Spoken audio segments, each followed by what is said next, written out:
Le géomarketing, en fait, c'est une adaptation de tout ce qui est données statistiques sur en fait, les cartes géographiques.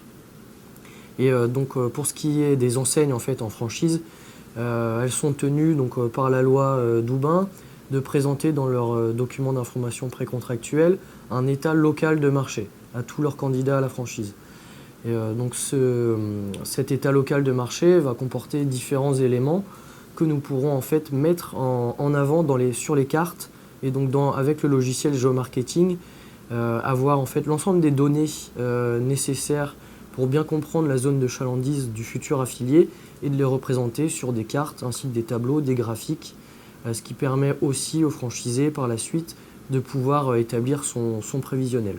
Le géomarketing est également un outil qui permet de faire des prises de décision sur aussi des développements en termes de découpage de territoire à affecter à un affilié ou le découpage d'une grande agglomération. Est-ce que je peux avoir 1, 2, 3 ou 4 affiliés sur cette même zone?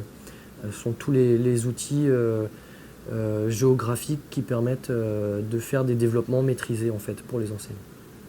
J'ai eu l'expérience sur un commerçant, en fait, un futur acquéreur d'un magasin, où il souhaitait en fait avoir justement toutes les informations sur la zone de chalandise de ce point de vente pour savoir si oui ou non en fait il pouvait effectivement acquérir ce point de vente et si le prix qui lui était proposé pouvait aussi correspondre au marché sur lequel il allait s'engager. Donc ça permet aussi de valider parfois des reprises de points de vente ou des développements sur aussi l'agrandissement d'un point de vente, etc. Donc c'est vraiment un outil qui est complet. Après, c'est vrai qu'il faut toujours aussi valider sur le terrain, et donc les visites sur le terrain sont pas négligeables et sont à mettre en place, en tout cas pour les différents commerces.